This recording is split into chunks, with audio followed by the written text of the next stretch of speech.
നിങ്ങളോട് ഞാൻ പറഞ്ഞതാണ് 50 സീറ്റിൽ താഴെ. അന്ന് ആർക്കും വിശ്വസിക്കാൻ കഴിഞ്ഞില്ല. 50 സീറ്റിൽ താഴെയായിരിക്കും ഇടതുമുന്നണി. അരിവാൾ ചുറ്റിക നക്ഷത്രത്തിൽ വോട്ട് ചെയ്തിരുന്നവർ കൈപ്പത്തിയിൽ വോട്ട് ചെയ്തു എന്നുള്ളതാണ് എൻ്റെ അർത്ഥം. കമ്മ്യൂണിസ്റ്റ് പാർട്ടി എന്ന് പറയുന്നത് കൊടി മാത്രമായി മാറി, ചുവന്ന കൊടി മാത്രമായി മാറി. പിണറായി വിജയനോട് ചോദിക്കേണ്ട അവസ്ഥയിലാണ് നിൽക്കുന്നത്. നിങ്ങൾക്ക് എങ്ങനെ ഇത്രയധികം ജനതയെ വെറുപ്പിക്കാൻ കഴിഞ്ഞു? മിണ്ടിപ്പോകരുത്, കിടക്കൂ പുറത്ത്, നീ ആരോ വീട്ടിൽ പോയി പറഞ്ഞാൽ മതി. ഇത് പറയുന്ന കമ്മ്യൂണിസം എന്ന് പറയുന്നത് ചൈനീസ് കമ്മ്യൂണിസമാണ്, പഴയ കമ്മ്യൂണിസം, മാവോ സത്തുങ്ങിൻ്റെ കാലത്ത് ഉണ്ടായിരുന്ന കമ്മ്യൂണിസമാണ്. രമയും നമ്മുടെ CP ജോണും ഷിബി ജോണും ഒക്കെ ചേർന്നുകൊണ്ട്, അവർ മാത്രമല്ല, G സുധാകരൻ, TK ഗോവിന്ദൻ, കുഞ്ഞികൃഷ്ണൻ എല്ലാവരും കൂടെ വന്നിട്ട് ഒരു ജനാധിപത്യ കമ്മ്യൂണിസ്റ്റ് പാർട്ടി വലതുപക്ഷത്തുണ്ടായി കഴിഞ്ഞാൽ അത് ഇടതുപക്ഷത്തെ കമ്മ്യൂണിസ്റ്റ് പാർട്ടിയുടെ അന്ത്യമാണ്. നമസ്കാരം. ഈ നിയമസഭാ തെരഞ്ഞെടുപ്പിൽ CPM-ന് നാണംകെട്ട തോൽവിയാണ് ഉണ്ടായിരിക്കുന്നത്. അതുകൊണ്ട് തന്നെ വരുന്ന നാളുകളിൽ CPM-ൻ്റെ രാഷ്ട്രീയ ഭാവി കേരളത്തിൽ എന്താകും? ഈ ഒരു വിഷയത്തിൽ ഇന്ന് മറുനാടനോട് പ്രതികരിക്കുകയാണ് രാഷ്ട്രീയ നിരീക്ഷകനായ MS വേണുഗോപാൽ. ശരിക്കും പറഞ്ഞാൽ Kerala is green because Kerala is red എന്ന് പറയാറുണ്ട്. കേരളം ഹരിതാപമായിരിക്കുന്നത് കേരളം ചുവന്നതായതുകൊണ്ടാണ്. പക്ഷേ ഇന്നത്തെ കമ്മ്യൂണിസ്റ്റ് പാർട്ടിക്ക് പറ്റിയൊരു അബദ്ധം, ജനങ്ങളെ മാത്രമല്ല അവർ പ്രകൃതിയെയും കൂടെ നശിപ്പിക്കുന്ന ഒരു സിദ്ധാന്തത്തിലേക്ക് പോകുന്നു എന്ന് ജനം ഭയന്നു. അതുകൊണ്ടാണ് ഈ കാലഘട്ടത്തിൽ 102 സീറ്റ് UDF-ന് കിട്ടുക എന്ന് പറഞ്ഞ അത്ഭുതം നടന്നത്. അതൊരു അത്ഭുതമാണ്.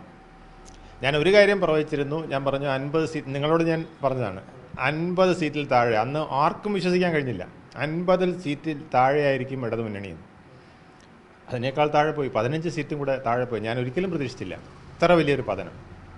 അതുപോലെ ഞാൻ 80-85 സീറ്റാണ് UDF-ന് പറഞ്ഞത്. ഒരിക്കലും ഞാൻ പ്രതീക്ഷിച്ചില്ല അത് 90-നപ്പുറം പോകുന്നു. 102 വന്നപ്പോൾ ഞാൻ തന്നെ ഞെട്ടിപ്പോയി. അപ്പോൾ ഇത് അരിവാൾ ചുറ്റിക നക്ഷത്രത്തിൽ വോട്ട് ചെയ്തിരുന്നവർ കൈപ്പത്തിയിൽ വോട്ട് ചെയ്തു എന്നുള്ളതാണ് എൻ്റെ അർത്ഥം. ചേഞ്ച് എത്രയാണെന്ന് നോക്കണം. അരിവാൾ ചുറ്റിക നക്ഷത്രത്തിൽ മാറി അരിവാൾ നെൽക്കതിരിൽ പോലും വോട്ട് ചെയ്യാൻ മടിയുള്ള കണ്ണൂരുകാർ ഇത്തവണ കൈപ്പത്തിക്ക് വോട്ട് ചെയ്തു. താങ്കൾക്ക് വിശ്വസിക്കാൻ കഴിയുമോ? നമുക്ക് ആർക്കും വിശ്വസിക്കാൻ കഴിയില്ല. അതെന്തുകൊണ്ട് വന്നു എന്ന് ചോദിച്ചാൽ, കമ്മ്യൂണിസ്റ്റ് പാർട്ടി എന്ന് പറയുന്നത് കൊടി മാത്രമായി മാറി, ചുവന്ന കൊടി മാത്രമായി മാറി. കമ്മ്യൂണിസ്റ്റ് പാർട്ടിക്ക് വലിയൊരു ആദർശമുണ്ട്, ആശയമുണ്ട്. കമ്മ്യൂണിസ്റ്റുകാർ വളർത്തിയ ഒരു കേരളമുണ്ട്. ആ കേരളം കണ്ട് പകച്ചുപോയി. ആ കേരളത്തിന് ഉൾക്കൊള്ളാൻ കഴിഞ്ഞില്ല. അതാണ് അവിടെ പറ്റിയ ഏറ്റവും വലിയ പ്രശ്നം. അതിൽ നിന്ന് അതിജീവിക്കാൻ കഴിഞ്ഞാൽ മാത്രമേ കമ്മ്യൂണിസ്റ്റ് പാർട്ടിക്ക് ഒരു ഭാവി കേരളത്തിലുണ്ടാവുകയുള്ളൂ. അതെങ്ങനെ ഉണ്ടാക്കണം എന്നുള്ളതാണ് ഇന്നത്തെ കമ്മ്യൂണിസ്റ്റ് പാർട്ടി ചിന്തിക്കേണ്ടത്. കമ്മ്യൂണിസ്റ്റ് പാർട്ടി എന്നും നിരന്തരം പ്രശ്നങ്ങളിലൂടെ കടന്നു പോയിട്ടുള്ളതാണ്. പാർട്ടിയുടെ ഉദ്ഭവം മുതൽ പ്രശ്നങ്ങളായിരുന്നു. മുതലാളിത്ത നമ്മുടെ ഇവിടെ ജമ്മികളും പിന്നെ വർഗീയ പിന്നെ കൂട്ടുകെട്ടുകളും ഒക്കെ ഈ കമ്മ്യൂണിസ്റ്റത്തെ തകർക്കാൻ ശ്രമിച്ചു. അതൊക്കെ അതിജീവിച്ചവർ വന്നു. ആദ്യത്തെ കമ്മ്യൂണിസ്റ്റ് മന്ത്രിസഭ ഇവിടെ ഉണ്ടായി. അതുപോലും 2 വർഷം കഴിഞ്ഞപ്പോഴേക്കും തകർത്ത് കളഞ്ഞു എന്നുള്ളതാണ്. അന്ന് വന്നത് എന്താ? സെൽഭരണമാണ്. EMSൻ്റെ സെൽഭരണം എന്ന് പറഞ്ഞാണ് അത് തട്ടിക്കളഞ്ഞത്. EMS ഇന്നിപ്പോൾ മമതാ ബാനർജി ബംഗാളിൽ ചെയ്ത പോലെ ഞാൻ ഈ സെക്രട്ടേറിയറ്റിൽ നിന്ന് ഇറങ്ങുന്നില്ല, എനിക്ക് ഇറങ്ങാൻ ഉദ്ദേശമില്ല, കാരണം എന്നെ തിരഞ്ഞെടുത്തത് ജനങ്ങളാണ്, ഡൽഹിയിലിരിക്കുന്ന നെഹ്റുവിന് എന്ത് അധികാരം എന്നെ പറഞ്ഞു വിടാൻ എന്ന് ചോദിച്ച് അവിടെ ഇരുന്നു. അന്ന് അച്യുതമേനോനാണ് പറഞ്ഞത്, ചുമ്മാ ന്യായം പറഞ്ഞുകൊണ്ടിരിക്കാതെ നാണം കെടാതെ ഇങ്ങോട്ട് ഇറങ്ങി വാ, ഭരണഘടനയ്ക്കകത്ത് ഇതൊക്കെ ഉള്ളത് ഇറങ്ങി പോകാൻ പറഞ്ഞു, നമുക്ക് അടുത്ത തവണത്തേക്ക് നോക്കാം, അടുത്ത ഇലക്ഷൻ വരുമ്പോൾ നമുക്ക് കയറാൻ നോക്കാമെന്ന് പറഞ്ഞ് അച്യുതാനന്ദൻ പറഞ്ഞു എന്നുള്ളത് നമ്മുടെ അഡ്വക്കേറ്റ് പിന്നെ ജനാർദ്ദനക്കുറുപ്പാണ് ഒരിക്കൽ എന്നോട് ഇത് പറഞ്ഞത്. അങ്ങനെ അന്ധമായി വിശ്വസിച്ച് വളർത്തിയ ഒരു പ്രസ്ഥാനമാണ്. ആ പ്രസ്ഥാനം തകർന്നത്.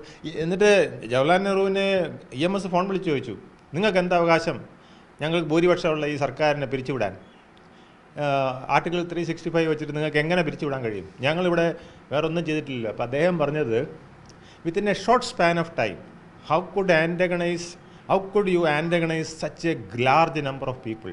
ഇത്ര കുറഞ്ഞ സമയം കൊണ്ട് ഇത്ര അധികം ജനങ്ങളെ നിങ്ങൾക്ക് എങ്ങനെ വിദ്വേഷത്തിൻ്റെ മുനയിൽ നിർത്താൻ കഴിഞ്ഞു, നിങ്ങളുടെ വിരോധികളാക്കാൻ കഴിഞ്ഞു എന്നാണ് നെഹ്റു ചോദിച്ചത്. ഏതാണ്ട് ഇന്ന് അതേ ചോദ്യം ഒന്നുകിൽ നമ്മുടെ ഇന്നത്തെ പ്രധാനമന്ത്രി അല്ലെങ്കിൽ ഇന്നത്തെ പ്രതിപക്ഷ നേതാവ് പിണറായി വിജയനോട് ചോദിക്കേണ്ട അവസ്ഥയിലാണ് നിൽക്കുന്നത്. നിങ്ങൾക്ക് എങ്ങനെ ഇത്രയധികം ജനതയെ വെറുപ്പിക്കാൻ കഴിഞ്ഞു? നിങ്ങൾക്ക് 99 സീറ്റും തന്ന് 21 അധികാരത്തിൽ കൊണ്ടുവന്ന് ഒരു മൂലക്കിരുത്തിയ കോൺഗ്രസ്സാണ്. കോൺഗ്രസ്സിന് 41 സീറ്റും ഇല്ല. അതിൽ ഈ കൂടുതൽ സീറ്റെന്ന് പിന്നെ പിന്നെ ഇന്ത്യൻ യൂണിയൻ മുസ്ലിം ലീഗാനായിരുന്നു, അഥവാ അതിനടുത്തോ എന്തായാലും 20-21 സീറ്റേ ഉണ്ടായിരുന്നുള്ളൂ കോൺഗ്രസ്സിന്. ആ കോൺഗ്രസ്സിനെ നിങ്ങൾ 63 സീറ്റിലേക്ക് ഇപ്പം കൊണ്ട് എത്തിച്ചില്ലേ? ഇതെങ്ങനെ നിങ്ങൾക്ക് കഴിഞ്ഞു? കമ്മ്യൂണിസം ഇങ്ങനെയാണോ പഠിച്ചിട്ടുള്ളത്? അപ്പോൾ കമ്മ്യൂണിസത്തിന് ഒരുപാട് മാറ്റങ്ങൾ വന്നുപോയി. അതാണ് അതിനകത്തെ വലിയൊരു പ്രശ്നം. ആ പ്രശ്നം എങ്ങനെ അവർ തരണം ചെയ്യും? ഇനി കമ്മ്യൂണിസം എന്ന് പറഞ്ഞാൽ അന്ധമായ ഒരു കമ്മ്യൂണിസത്തിലേക്ക് ഇനി കമ്മ്യൂണിസ്റ്റ് പാർട്ടിക്ക് പോകാൻ കഴിയില്ല. കാരണം ലോകം മാറി. പഴയ ഒരു പടച്ചട്ടയാണ് ഞാൻ കമ്മ്യൂണിസത്തിലേക്ക് കൊണ്ടുവരാൻ ശ്രമിച്ചതാണ് പ്രശ്നം. ഒരു പഴയ ചൈനീസ് കമ്മ്യൂണിസം ഇവിടെ കൊണ്ടുവന്നു. അത് അടിച്ചമർത്തലിൻ്റെ കമ്മ്യൂണിസമാണ്. മിണ്ടിപ്പോകരുത്, കിടക്കൂ പുറത്ത്, നീ ആരോ വീട്ടിൽ പോയി പറഞ്ഞാൽ മതി. ഇത് പറയുന്ന കമ്മ്യൂണിസം എന്ന് പറയുന്നത് ചൈനീസ് കമ്മ്യൂണിസമാണ്, പഴയ കമ്മ്യൂണിസം. മാവോ സത്തുങ്ങിൻ്റെ കാലത്ത് ഉണ്ടായിരുന്ന കമ്മ്യൂണിസമാണ്. ആ കമ്മ്യൂണിസം അത് ലെനിൻ്റെ കാലത്തും സ്റ്റാലിൻ്റെ കാലത്തും ഉണ്ടായിരുന്ന കമ്മ്യൂണിസമാണ് റഷ്യയിൽ. ആ കമ്മ്യൂണിസം ഇനി വില പോകില്ല, ലോകത്തൊരിടത്തും വില പോകില്ല. അപ്പോൾ കേരളത്തിൽ, ഇത്രയും പ്രബുദ്ധമായ കേരളത്തിൽ, ലോകം മുഴുവൻ സഞ്ചരിക്കുന്ന, ലോകത്ത് മുഴുവൻ ജീവിക്കുന്ന മലയാളികളുള്ള ഇവിടെ അതെങ്ങനെ വിജയിക്കും? ഇത് തലയ്ക്കകത്ത് കയറാൻ അല്ലെങ്കിൽ കയറ്റാൻ ആളില്ലാതായി പോയതാണ് AKG സെൻറ്ററിൽ വന്ന അപാകത. ഇത് വലിയ നേതാക്കൾ ഉണ്ടായിരുന്ന പ്രസ്ഥാനമാണ്. എനിക്ക് തോന്നുന്നത് ഇതിൻ്റെ വഴിത്തിരിവതായത് 2 നേതാക്കളുടെ മരണമാണ്. ഒന്ന് അഴീക്കോട് രാഘവൻ, രണ്ടാമത് എൻ ശ്രീധരൻ എന്ന് പറയും. അത് വടക്കും തെക്കും 2 ഉദയസൂര്യന്മാർ, ഒരു ചെങ്കനൽ സൂര്യന്മാരുണ്ടായിരുന്നു. ആ 2 സൂര്യന്മാരെ ഒരാളെ കുത്തിക്കൊന്നു, ഒരാൾ കാർ ആക്സിഡൻറ്റിൽ മരിച്ചു. ഇത് രണ്ടും സംഘടനയ്ക്ക്, പാർട്ടിക്ക് താങ്ങാൻ പറ്റാത്തൊരു ഗ്യാപ്പായിട്ടുണ്ടെന്ന് എനിക്ക് തോന്നുന്നു. അവരുണ്ടായിരുന്നെങ്കിൽ ഒരു പക്ഷേ ഈ പാർട്ടി ഇങ്ങനെ പോകില്ലായിരുന്നു. ആ പാർട്ടി പെട്ടെന്ന് ഇതായിപ്പോയി. EMS വരെ ബഹുമാനിച്ചിരുന്നതാണ് NS. അദ്ദേഹത്തിന് ഈ ചെറുപ്പക്കാരെ മുഴുവൻ വളർത്തിക്കൊണ്ടുവരുന്ന, ഇപ്പോഴത്തെ CP ജോൺ ആയാലും സുരേഷ് കുറുപ്പായാലും എല്ലാവരും വളർത്തിക്കൊണ്ടുവരുന്നതിൽ വലിയ നിർണായക പങ്ക് അദ്ദേഹം വെച്ചിട്ടുണ്ട്. അതുപോലെ തന്നെ മലബാറിൻ്റെ മുതൽ ഇങ്ങനെ എല്ലായിടത്തും അഴീക്കോട് രാഘവൻ്റെ ആ ഒരു സാന്നിധ്യം, അദ്ദേഹത്തിൻ്റെ സംഘടനാ പാഠവും വലിയ ഒരു ശക്തിയായിരുന്നു. ഇത് രണ്ടും പെട്ടെന്നാണ് അസ്തമിച്ചു പോയത്. ആ അസ്തമയം പാർട്ടിക്ക് വലിയ ക്ഷീണം വന്നിട്ടുണ്ട്. അത് EMS അതിനെ നികത്താൻ ശ്രമിച്ചു. പക്ഷേ അതിനായിട്ട് പിണറായിയെ പോലുള്ളവരെ വളർത്തിക്കൊണ്ടുവരികയാണ് ചെയ്തത്. അദ്ദേഹം അവരെ പോലുള്ളവരെ ഒരുപാട് ചെറുപ്പക്കാരെ അവർ വളർത്തിക്കൊണ്ടുവന്നു. ഇപ്പോൾ തിരിച്ചാണ് ചെയ്യുന്നത്. കഴിവുള്ളവരെ വളർത്താതെ കഴിവ് കെട്ടവരെ വളർത്തുന്ന അവസ്ഥ. ഞാൻ റഹീമിനെ പാർലമെൻറ്റിലേക്ക് അയച്ചു നോക്കുമ്പോൾ ഞാൻ അന്തം വിട്ടുപോയി. എങ്ങനെ അദ്ദേഹത്തിനെ പാർലമെൻറ്റിലേക്ക് അയക്കാൻ കഴിയും? അദ്ദേഹം നല്ലൊരു സംഘാടകനാണ്, ഇല്ലെന്ന് ഞാൻ പറയുന്നത്, നല്ല പ്രവർത്തകനാണ്. പക്ഷേ അദ്ദേഹത്തിൻ്റെ തട്ടകം കേരളമാണ്. ഹിന്ദിയോ ഇംഗ്ലീഷിലോ കമ്മ്യൂണിക്കേറ്റ് ചെയ്യാൻ കഴിയാത്ത ഒരാളെ പാർലമെൻറ്റ് എന്തിനാണ് അയക്കുന്നത്? കാരണം പാർലമെൻറ്റ് എന്ന് പറയുന്നത് ഡിബേറ്റിനും ഡിസ്കഷനുള്ള സ്ഥലമാണ്. ഡിസ്കഷനാണ്, ഡിബേറ്റ് പോലും പാടില്ല എന്നാണ്. ഡിസ്കഷനുള്ള സ്ഥലമാണ്. പോട്ടെ, ഡിബേറ്റ് വേണേലും ആവാം. ആ ഡിബേറ്റിനും ഡിസ്കഷനും ഇംഗ്ലീഷിലോ ഹിന്ദിയിലോ സംസാരിക്കാൻ അറിയാത്ത ഒരാൾ പാർലമെൻറ്റിൽ പോയിട്ട് എന്ത് ചെയ്യാൻ? ഈ പാർട്ടിയിൽ വേറെ ആരുമില്ലേ? ഈ പാർട്ടിയിൽ പ്രകാശ് കാരട്ട്, വൃന്ദ കാരട്ട് ഒക്കെ നിൽക്കുമ്പോൾ, അതുപോലെ തന്നെ സീതാറാം യെച്ചൂരി ഒക്കെ നിൽക്കുമ്പോൾ അവരെ എല്ലാം വെട്ടി ഐസാക്കി നിർത്തിക്കൊണ്ട് ഐസ് ഫ്രീസറിൽ വെച്ചിരിക്കുകയായിരുന്നു അവരെയൊക്കെ. എന്നിട്ട് ഇവിടുന്ന് ഒരു യുവ നേതാവെന്ന് പറഞ്ഞ് റഹീമിനെ അയക്കുന്നു. റഹീമിനെ അവിടെ കമ്മ്യൂണിക്കേറ്റ് ചെയ്യാൻ കഴിയുന്നില്ല. അത് വലിയൊരു പ്രശ്നമല്ലേ? അപ്പോൾ അങ്ങ് മുകളിൽ മുതൽ താഴെ വരെ അർഹതയുള്ളവർക്ക് സ്ഥാനം കൊടുക്കാതെ അനർഹർക്ക് സ്ഥാനം കൊടുത്തതിൻ്റെ ഫലമാണ്. അപ്പം ആ സിൽബന്ദികൾ പാടും. ആ പാടുന്നതിൽ അഭിരമിച്ചു പോയാൽ ഇങ്ങനെയാണ് സംഭവിക്കുക. കമ്മ്യൂണിസ്റ്റുകാരനെ കുറിച്ച് പറയുന്നത് ജലത്തിൽ മത്സ്യം കിടക്കുന്നത് പോലെ ആയിരിക്കണം കമ്മ്യൂണിസ്റ്റുകാരൻ ജനങ്ങളുമായി ബന്ധപ്പെട്ടു നിൽക്കുന്നതാണ്. ഒരു മത്സ്യത്തിനെ നമ്മൾ ജലത്തിൽ നിന്ന് ഇങ്ങനെ എടുത്തു കഴിഞ്ഞാൽ 5 മിനിറ്റ് പടയ്ക്കും, അത് കഴിയുമ്പോൾ തീരും. അതാണ് പറ്റിയത്. 21 മുതൽ 26 വരെ പടച്ചു, 26 ആയപ്പോൾ തീർന്നു. അതായത് കേരളത്തിലുള്ള കമ്മ്യൂണിസ്റ്റ് പാർട്ടിയിൽ അവരുടെ ആശയങ്ങളിൽ ഉൾപ്പെടെ പൊളിച്ചെഴുത്ത് നടത്തിയില്ല എങ്കിൽ ഇനിയുള്ള കാലഘട്ടത്തിൽ കമ്മ്യൂണിസ്റ്റ് പാർട്ടിക്ക് കേരളത്തിൽ നിലനിൽപ്പില്ല എന്നുള്ളതാണ്. തീർച്ചയായിട്ടും. കാരണം കമ്മ്യൂണിസം പോയെന്നേ, ഇപ്പോൾ ലോകത്തൊരിടത്തും കമ്മ്യൂണിസം ഇല്ല. അപ്പം പക്ഷേ കമ്മ്യൂണിസത്തിൻ്റെ ലാഞ്ചനയുള്ള ചില പ്രസ്ഥാനങ്ങൾ ആവശ്യമാണ്. കാരണം എപ്പോഴും ഈ ഗ്ലോബൽ ആഗോളവൽക്കരണത്തിൻ്റെ ഭാഗമായിട്ടുണ്ടാകുന്ന ആ ഒരു മുതലാളിത്തം സംവിധാനം ലോകം മുഴുവൻ പിടിപെട്ടിരിക്കുകയാണ്. അപ്പോൾ അതിന് താഴെയുള്ളവർ മുഴുവൻ ഇരയാകപ്പെടുകയാണ്. ആ ടെക്നോളജിയും എല്ലാം കൂടെ കൊണ്ടുവന്ന് AI ഒക്കെ വന്നിട്ട് സാധാരണ ജനത്തിനെ ഇനി ഞെക്കിപ്പിഴിയുന്ന ഒരു സന്ദർഭത്തിൽ ഇത്തരം പ്രസ്ഥാനങ്ങൾ വേണം. പക്ഷേ ഈ പ്രസ്ഥാനങ്ങൾ മോഡിഫൈ ചെയ്യണം. ഇവർ ജനാധിപത്യപരമായ ഒരു കമ്മ്യൂണിസത്തിലേക്ക് വരണം. അത് സോഷ്യലിസ്റ്റ് ആ സോഷ്യലിസ്റ്റ് എന്ന് പോലും ഞാൻ പറയുന്നില്ല, ജനാധിപത്യ കമ്മ്യൂണിസ്റ്റാണ് വേണ്ടത്. തികച്ച ജനാധിപത്യ, സ്വാതന്ത്ര്യം, സമത്വം, സാഹോദര്യം, ഇതാണ് കമ്മ്യൂണിസ്റ്റിൻ്റെ അടിസ്ഥാന. SFI ഒക്കെ എപ്പോഴും പാടിക്കൊണ്ട് നടക്കുന്നതല്ലേ. ഈ 3 സാധനങ്ങൾ വേണം. സ്വാതന്ത്ര്യം വേണം, നേതാവിനോട് പറയാൻ സ്വാതന്ത്ര്യം വേണം, വെളിയിറങ്ങി പറയണ്ട, നേതാവിനോട് പറയാൻ, നേതാവിനെ തിരുത്താനുള്ള സ്വാതന്ത്ര്യം വേണം, നേതാവ് അങ്ങനെ ചെയ്ത് അബദ്ധമല്ലേയും ചോദിക്കാനുള്ള സ്വാതന്ത്ര്യം വേണം, സമത്വം വേണം. അവിടെ ആരെയാണ് സമത്വം വയ്ക്കേണ്ടത്? പ്രകാശ് കാരാട്ടിനെ MP ആക്കുന്നതിന് പകരം റഹീമിനെയാണോ MP ആക്കേണ്ടത്? വൃന്ദ കാരാട്ടിനെ MP ആക്കുന്നതിന് പകരം റഹീമിനെയാണോ MP ആക്കേണ്ടത്? ഇത് നമ്മൾ വളരെ പ്രധാനപ്പെട്ടൊരു ചോദ്യമല്ലേ. ഇനി യെച്ചൂരിയെ വിട്, യെച്ചൂരി ഇനി എതിർചേരിയാണെന്ന് വിചാരിച്ചു, എങ്ങനെയാണെങ്കിൽ പോലും ഒരിക്കലും അല്ല. യെച്ചൂരി വളരെ ജെൻറ്റിൽമാനായൊരു ഒരു പാർട്ടിക്കാരനാണ്. ഞാൻ അദ്ദേഹത്തിൻ്റെ കൂടെ ഒരുപാട് യാത്രയൊക്കെ ചെയ്തിട്ടുള്ളതാണ്, എനിക്കറിയാം. വളരെ ജെൻറ്റിൽമാനായ ഒരു പാർട്ടിക്കാരൻ. അദ്ദേഹത്തിനെ പാർലമെൻറ്റിൽ അയച്ചിങ്ങനെ, ഞാൻ ഈ വനിതാ ബില്ല് വന്നപ്പോഴേ ഇന്ത്യ ടുഡേയിൽ TV-യിൽ വൃന്ദ കാരാട്ട് നമ്മുടെ സത്യസായിയായിട്ട് സംസാരിക്കുന്നത് കേട്ടു. എന്തൊരു ഫ്ലുവൻസി, എന്തൊരു ആക്യുറസി! ആ വനിതാ ബില്ലിനെ കുറിച്ച് ഇത്രയും ഭംഗിയായിട്ട് ഒരു ഇന്ത്യ മുന്നണി നേതാക്കളും സംസാരിച്ചിട്ടില്ല. ആ സ്ത്രീയെ വനിതാ ബില്ല് സംസാരിക്കുമ്പം രാജ്യസഭയിൽ ലോക്സഭയിൽ അയക്കണ്ടേ നമ്മൾ? അതുണ്ടായില്ല. ഇതാണ് പാർട്ടിക്ക് വന്നിരിക്കുന്ന കുഴപ്പം. ഇത് ബ്രാഞ്ച് മുതലുണ്ടത്.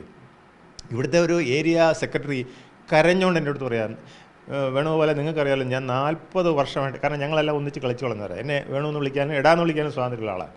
നമ്മൾ 40 വർഷം ഈ പാർട്ടിക്ക് വേണ്ടി ഞാൻ പണയപ്പെടുത്തി. നിങ്ങൾക്കറിയാമല്ലോ, എൻ്റെ കുടുംബം നോക്കിയിട്ടില്ല, മറ്റൊന്നും നോക്കിയിട്ടില്ല. എന്നെ ഇപ്പം തഴയപ്പെട്ടു, ഞാനിപ്പം ഏരിയ സെക്രട്ടറി അല്ല, എനിക്ക് ഏരിയ സെക്രട്ടറി ആകുന്നതിനല്ല, എന്നെ അപമാനിച്ചു വിട്ടു എന്നാണ് അദ്ദേഹം പറഞ്ഞത്. അങ്ങനെ ഞാൻ ഇതിനകത്തോട്ട് നോക്കിയപ്പോൾ ഒരുപാട് LC സെക്രട്ടറിമാർ ഇങ്ങനെ പറയുന്നവരുണ്ട്, ഒരുപാട് ബ്രാഞ്ച് സെക്രട്ടറിമാർ ഇങ്ങനെ പറയുന്നുണ്ട്. ഇത് മാറണ്ടേ? പാർട്ടിക്കകത്ത് അസംതൃപ്തർ വന്നാൽ ഇങ്ങനെ ഇരിക്കും. പിണറായി വിജയൻ 5 റൗണ്ട് പുറകോട്ട് നിന്ന് എന്തുകൊണ്ടാണ്? അരിവാൾ ചുറ്റികയിൽ മാത്രം വോട്ട് ചെയ്ത ചിലർ കൈപ്പത്തിയിൽ വോട്ട് ചെയ്തുകൊണ്ടാണ്. അത് മറക്കരുത്, മനസ്സിലായില്ലേ? മറ്റിടത്ത് രണ്ടിടത്തും പിന്നെ കൈപ്പത്തിയിലല്ല അവർ വോട്ട് ചെയ്തത്. അത് TK ഗോവിന്ദനും കുഞ്ഞകൃഷ്ണനും വോട്ട് ചെയ്തത് കൈപ്പത്തിയിലല്ല, ആ ഒരു വ്യത്യാസമെങ്കിലും ഉണ്ട്. മറ്റേത് കൈപ്പത്തിയിലാണ് വോട്ട് ചെയ്ത് കളഞ്ഞത്. പിണറായി വിജയനെതിരെ കൈപ്പത്തിയിൽ 5 റൗണ്ട് വരെ വരുന്ന ആ മുന്നേറ്റത്തിൽ കൈപ്പത്തിക്ക് വോട്ട് ചെയ്തു. ചിലരുടെ കാര്യമാണോ? അപ്പം അത് നമ്മൾ പഠിക്കണ്ടേ, തിരുത്തണ്ടേ? എന്തായാലും പ്രവർത്തകർ തെറ്റുതിരുത്തലെല്ലാം നയങ്ങളെല്ലാം തന്നെ സ്വീകരിച്ചു കഴിഞ്ഞാലും പാർട്ടിയിൽ നിന്നും പുറത്താക്കുന്ന പ്രവണതയാണ് CPM-ലുള്ളത്. ഒരു ചോദ്യം കൂടി ചോദിച്ച് നമുക്ക് അവസാനിപ്പിക്കാം. അതായത് രാജ്യത്ത് കമ്മ്യൂണിസ്റ്റ് പാർട്ടിയുടെ അവസാന മുഖ്യമന്ത്രിയാണോ പിണറായി വിജയൻ എന്നുള്ള ചോദ്യമാണ്.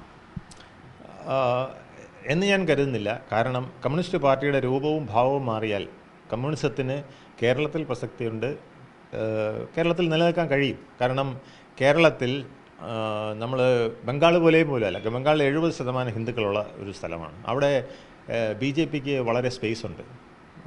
പക്ഷേ കേരളത്തിൽ ശരിക്കും പറഞ്ഞാൽ 50% ഉള്ളൂ. 50% ഹിന്ദുക്കളും 50% ന്യൂനപക്ഷം എന്ന് വേണമെങ്കിൽ പറയാം. ആ വിധത്തിലാണ് ഇപ്പോൾ പുതിയ സെൻസസ് വരുമ്പോൾ നമുക്ക് മനസ്സിലാവും. അപ്പോൾ ഇവിടെ 50-50 ആ 50-50യിൽ തന്നെ ഒരു 20-25% കോൺഗ്രസ്സിലും CPM-ലും നിൽക്കുന്ന ഹിന്ദുക്കളുണ്ട്. ബാക്കി ഒരു 25% അല്ലാതെ നിൽക്കുന്നുള്ളൂ. അതിൽ കുറച്ച് ന്യൂട്രലാണ്, കുറച്ച് BJPക്ക്. അതാണ് BJP 20 കഴിഞ്ഞ് പൊങ്ങാത്തത്. 20% കൂടുതൽ കയറാത്തത് അതുകൊണ്ടാണ്. 25% ഒരു ടാർഗറ്റിലാണ് അവരിപ്പോഴും നിൽക്കുന്നത്. അതിൽ നിന്ന് മാറി വന്നാലേ അവർക്ക് പോലും അഭിവൃദ്ധിയുള്ളൂ. അവർ കയറി വരും ഇങ്ങനെയാണെങ്കിൽ. അവർക്ക് കയറാനുള്ള സ്പേസ് ഇന്ന് മാർക്സിസ്റ്റ് പാർട്ടി ഉണ്ടാക്കി കൊടുത്തു.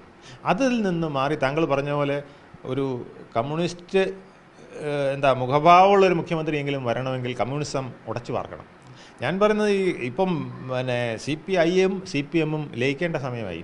ഈ 35 MP-മാരും MLA-മാരും അരിവാൾ ചുറ്റി നക്ഷത്രത്തിൽ വരുന്ന ഒരു സാഹചര്യം ഉണ്ടാക്കാൻ അവർക്ക് കഴിയുമെന്നുള്ളത് പ്രധാനപ്പെട്ടതാണ്. ലയനം ഇപ്പോൾ ഉണ്ടാവണം. ഇപ്പോഴാണ് അതിൻ്റെ ആപ്റ്റ് ടൈം. ഇപ്പോൾ UDF-ൽ ലയനം ഉണ്ടാവും. KK രമ മുതൽ TK ഗോവിന്ദൻ മുതൽ G സുധാകരൻ വരെ, RSPയുടെ ബേബി ജോണും പ്രേമേന്ദ്രനും അടക്കമുള്ളവരുടെ ഒരു മുന്നണി, ഒരു പാർട്ടി ചിലപ്പോൾ ഉണ്ടാവും. CP ജോണും അടക്കമുള്ളവരുടെ, മനസ്സിലായില്ലേ? CRMB എന്നായിരിക്കും ചിലപ്പം, കമ്മ്യൂണിസ്റ്റ് റവല്യൂഷണറി മാർക്സിസ്റ്റ് പാർട്ടി എന്ന് പറഞ്ഞുകൊണ്ട്, മനസ്സിലായില്ലേ? അപ്പോൾ അത് അങ്ങനെ ഒരു പാർട്ടി പോലും വരാൻ സാധ്യതയുണ്ട്. അതായത് വലതുപക്ഷത്തെ ഒരു കമ്മ്യൂണിസ്റ്റ് പാർട്ടി ഇടതുപക്ഷത്തെ കമ്മ്യൂണിസ്റ്റ് പാർട്ടിയേക്കാൾ വലുത് വന്നാലുള്ള അപകടം ഒന്നാലിച്ചോക്ക്. പിന്നെ ഈ താങ്കൾ പറഞ്ഞതാണ് ശരി. പിന്നെ ഇവിടെ ഒരു കമ്മ്യൂണിസ്റ്റ് പാർട്ടിക്ക് സ്കോപ്പില്ല, ഒരു കമ്മ്യൂണിസ്റ്റ് മുഖ്യമന്ത്രിക്ക് സ്കോപ്പില്ല. അവിടെ ഒരു കമ്മ്യൂണിസ്റ്റ് പാർട്ടി ഉണ്ടാകുകയാണെങ്കിൽ CRMB-യോ അല്ലെങ്കിൽ ജനാധിപത്യ കമ്മ്യൂണിസ്റ്റ് പാർട്ടി എന്ന് പറഞ്ഞൊരു കമ്മ്യൂണിസ്റ്റ് പാർട്ടിയോ, രമയും നമ്മുടെ CP ജോണും ഷിബി ജോണും ഒക്കെ ചേർന്നുകൊണ്ട്, അവർ മാത്രമല്ല G Sudhakaran, T K Govindan, Kunhikrishnan എല്ലാവരും കൂടെ വന്നിട്ട് ഒരു ജനാധിപത്യ കമ്മ്യൂണിസ്റ്റ് പാർട്ടി വലതുപക്ഷത്തുണ്ടായി കഴിഞ്ഞാൽ അത് ഇടതുപക്ഷത്തെ കമ്മ്യൂണിസ്റ്റ് പാർട്ടിയുടെ അന്ത്യമാണ്. അത് വരാതിരിക്കാൻ അവർ ആദ്യം യോജിക്കണം. എന്തിനാണ് രണ്ട് പാർട്ടിയായിട്ട് നിൽക്കുന്നത്? രണ്ട് പാർട്ടിയായിട്ട് നിന്ന് ഇവർക്കും സ്കോപ്പില്ല, മനസ്സിലായില്ലേ? ഇത് ഒന്നിക്കേണ്ട സമയം പണ്ടേ കഴിഞ്ഞതാണ്. PKV ഇറങ്ങി വന്നപ്പോൾ, വലതു മുന്നണിയിൽ നിന്ന് ഇറങ്ങി വന്നപ്പോൾ 79, 80കളിൽ തന്നെ അത് സംഭവിക്കേണ്ടതായിരുന്നു. അത് ഇത്രയും നാൾ നീട്ടിക്കൊണ്ടുപോയത് CPM വിചാരിച്ചത് CPI ചത്തുപോകും, എന്നിട്ട് അതിലെ അണികളെ മാത്രം പെറുക്കിയെടുത്ത് ഒരു CPM ഉണ്ടാക്കാമെന്നാണ്. പക്ഷേ അത് ആ വ്യാമോഹം നടന്നില്ല എന്നുള്ളതാണ്. ഇപ്പോൾ തിരിച്ചാണ് സംഭവിച്ചിരിക്കുന്നത്. CPIയുടെ മന്ത്രിമാരൊക്കെ ജയിച്ചു, CPMൻ്റെ മന്ത്രിമാർ തോറ്റുപോകുന്ന സാഹചര്യം വന്നു. അപ്പോൾ ഇത് സൂചിപ്പിക്കുന്നത് ഇനി അധികം പോയാൽ ചിലപ്പോൾ CPMനെ കവച്ചു വയ്ക്കുന്ന ഒരു പാർട്ടിയായി വന്നാലോ എന്നാണ്. പക്ഷേ അതിനുള്ള ശക്തിയുള്ളവരവിടെ ഇല്ല. ഇന്നൊരു വെളിയം ഭാർഗവനില്ല, ഇന്നൊരു കാനം പോലും ഇല്ല അവിടെ. ബിനോയ് വിശ്വത്തിന് അതിനുള്ള കഴിവുണ്ടെന്ന് ഞാൻ വിശ്വസിക്കുന്നില്ല. അദ്ദേഹം മാന്യനാണ്, നല്ല മനുഷ്യനാണ്, കമ്മ്യൂണിസത്തിൽ അടിയുറച്ച് വിശ്വസിക്കുന്ന ആളാണ്, കമ്മ്യൂണിസ്റ്റ് ആദർശത്തിൽ നിന്ന് വിടാത്ത ആളാണ്. പക്ഷേ അതിനൊരു ശക്തി വേണം, ക്ഷേമുഷി വേണം. ആ ക്ഷേമുഷി അദ്ദേഹത്തിനുണ്ടോ എന്ന് എനിക്ക് സംശയമാണ്. അതുകൊണ്ട് ഇവർ രണ്ടുപേരും കൂടെ യോജിക്കുക. കമ്മ്യൂണിസത്തിലെ പുതിയ ചെറുപ്പക്കാരുള്ളവരെ, MP രാജേഷിനെ പോലെയും ഒക്കെ ഉള്ളവരെ മുന്നോട്ട് കൊണ്ടുവന്നുകൊണ്ട് ഈ പ്രസ്ഥാനം കെട്ടിപ്പടുക്കാനായിട്ട് കമ്മ്യൂണിസ്റ്റ് പാർട്ടി ശ്രമിക്കുക. അതുപോലെ അപ്പുറത്ത് CPIയും കൂടി ഇപ്പുറത്ത് വന്ന് ശ്രമിച്ചാൽ ഒരുപക്ഷെ കമ്മ്യൂണിസ്റ്റിന് നിലനിൽക്കാൻ കഴിയും. ഇല്ലെങ്കിൽ അറബിക്കടലിലേക്ക് അധികം താമസിയാതെ ഒലിച്ചു പോകും. എന്തായാലും CPMൻ്റെ ആശയങ്ങളിൽ ഉൾപ്പെടെ പൊളിച്ചെഴുത്ത് നടത്തിയില്ല എങ്കിൽ കേരളത്തിൽ ഈ പാർട്ടിക്ക് നിലനിൽപ്പില്ല എന്നുള്ള നിരീക്ഷണമാണ് MS വേണുഗോപാൽ നടത്തിയിരിക്കുന്നത്. ക്യാമറമാൻ അഖിൽ അശോകിനൊപ്പം അമൽ രുദ്ര, മറുനാടൻ മലയാളി, തിരുവനന്തപുരം.